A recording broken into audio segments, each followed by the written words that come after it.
কি কেমন আছেন সবাই? আশা করি সবাই খুব ভালো আছেন। আবার চলে এসেছি একটা নতুন ভিডিও নিয়ে।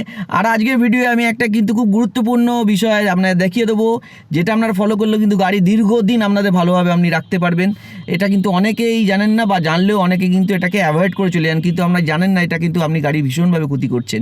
তো চলুন আজকে ভিডিও শুরু করা যাক। তো আজকে আমি আপনাদের বলবো যে গাড়ি স্টার্ট করার সঠিক নিয়ম কি।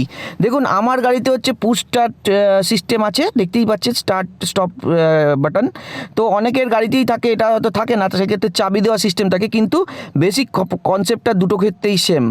দেখুন, গাড়ি আপনি অনেকভাবে স্টার্ট করতে পারেন। আমরা কী করি, গাড়িতে এসে বসেই চাবি ঢুকিয়েই একদম সঙ্গে সঙ্গে গাড় করে ঘুরিয়ে গাড়ি স্টার্ট করে দিই। কিন্তু এইভাবে যদি আপনি দীর্ঘদিন করতে থাকেন, তাহলে কিন্তু আপনার ফুয়েল লাইন, ইঞ্জিন সব কিছু কিন্তু 12টা বাজবে। তো গাড়ি স্টার্ট করার সঠিক নিয়মটা বলি। আমার তো চাবি দেওয়া গাড়ি নয়, আমি পুশ বাটন দিয়ে দেখাবো, কিন্তু চাবিতেও একই সিস্টেম। তো পুশ বাটনের ক্ষেত্রে কী করবেন, প্রথমে দেখুন আমি এই যে গাড়ি স্টার্ট করার নিয়মের ক্ষেত্রে দেখুন, ফার্স্ট টাইম যখন আমি পুশ করবো কী হবে দেখুন, দেখলেন ফার্স্ট টাইম পুশ করলাম, এখানে কিন্তু স্ক্রিনের টাইম এসে গেল। তো এখানে দেখুন আমার গাড়ি কিন্তু ইলেকট্রিক্যাল স্টার্ট হলো, কারণ এখানেও লাইট এসে গেছে, অর্থাৎ ইলেকট্রিক্যালস আমার সব অন হলো। আর এইটা হলো ফার্স্ট পুশের এফেক্ট, ঠিক আছে? বা আপনি যখন চাবি ঘোরাবেন তখনও প্রথমবার যখন কাট করে চাবিটা ঘোরাবেন, এই একই জিনিস হবে। এরপর আমি সেকেন্ড পুশ করব, কি হবে দেখুন, এই অ্যাম্বার লাইটটা কিন্তু গ্রিন হলো, আর এখানে দেখুন ডিজিটাল মিটার অন হয়ে গেল।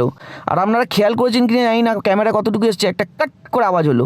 তো কাট করে আওয়াজ হওয়ার সঙ্গে সঙ্গে কিন্তু আপনার এই যে আমার যে এখানে যে ইনস্ট্রুমেন্ট ক্লাস্টারে যে আমার কাঁটাগুলো কিন্তু পুরো একটা রাউন্ড ঘুরে আবার বাপাস হলো। আমি আবার একবার দেখাই, দেখুন আমি আবার একবার দেখাচ্ছি, বুঝতে পারবেন। ঠিক আছে, এই হলো আমার ফার্স্ট পুশ। এবার সেকেন্ড পুশ করছি, খেয়াল রাখুন স্ক্রিনে দেখুন পুরো কাঁটাটা একবার কিন্তু আমার ঘুরে এই এলো, থিতু হলো, আর এটা কাট করে আওয়াজ হলো। এটার অর্থ হচ্ছে আমার কিন্তু ফুয়েল লাইন অন হলো, অর্থাৎ ফুয়েল পাম্প চালু হলো। আর ফুয়েল পাম্পটা আপনারা জানেন গাড়ির পেছনের দিকে থাকে, তো পেছন থেকে পুরো লাইন দিয়ে যে ফুয়েলটা সেটা কিন্তু ইঞ্জিনে পৌঁছতে একটু সময় লাগে, অর্থাৎ এইখানে কিন্তু আমাদের কিছুটা পজ দিতে হবে। তাহলে ফার্স্ট বাটন যখন আমি প্রেস করলাম, ফার্স্ট বাটন প্রেস করার পর আমি যখন 2-1 সেকেন্ডে পজ দিয়ে আমি সেকেন্ড বাটনটা প্রেস করব, তখন সেকেন্ড বাটন প্রেস করার পর আমার কি হলো, ফুয়েল লাইন অন হলো, কাঁটা আমার রেডি হলো, ডিজিটাল মিটার রেডি হয়ে গেল। এবার ফুয়েল লাইন অন হওয়ার জন্য যে ফুয়েলটা আসতে কিছুটা সময় লাগবে, আমি 5-7 সেকেন্ড অপেক্ষা করব।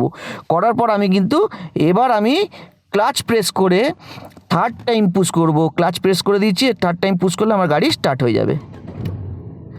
তো এইভাবে গাড়ি স্টার্ট হলো। তো এইভাবে দেখুন 3টে ধাপে গাড়িটা স্টার্ট হয়। তো গাড়ি দীর্ঘদিন ভালো রাখতে গেলে কিন্তু এই 3টে ধাপকে আমরা কিন্তু অনুসরণ করা খুব প্রয়োজন। গাড়িতে চাবি সিস্টেম হলো একই রকম, প্রথমবার যখন ঘোরাবেন তখন জাস্ট ইলেকট্রিক্যালস অন হবে, সেকেন্ডবার যখন ঘোরাবেন তখন কিন্তু আপনার ইনস্ট্রুমেন্ট ক্লাস্টার আপনার কিন্তু কাঁটা ঘুরে আসবে, আর একটা কাট করে আওয়াজ হবে, ফুয়েল লাইন, ফুয়েল পাম্প এগুলো স্টার্ট হবে। আর তারপর থার্ডবার আপনি একটা 5-7 সেকেন্ডে গ্যাপ দেওয়ার পর থার্ডবার চাবিটাকে ঘুরিয়ে আপনি গাড়িটাকে স্টার্ট করতে পারেন। তো এই হলো ব্যাপার।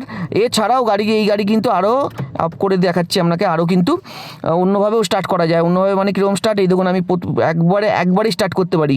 এই ক্লাচে পা দিয়ে একবার যদি একদম প্রেস করে একবারে স্টার্ট হবে, কিন্তু এটা সবসময় করা কোনো মানে হয় না। এটা হচ্ছে এমার্জেন্সির জন্য সময় করতে পারেন, যখন খুব তাড়াহুড়ো থাকবে তখন করতে পারেন, অথবা গাড়ি হয়তো আমরা চলতে চলতে একটু থেমেছেন তারপর স্টার্ট করলেন তখন করতে পারেন।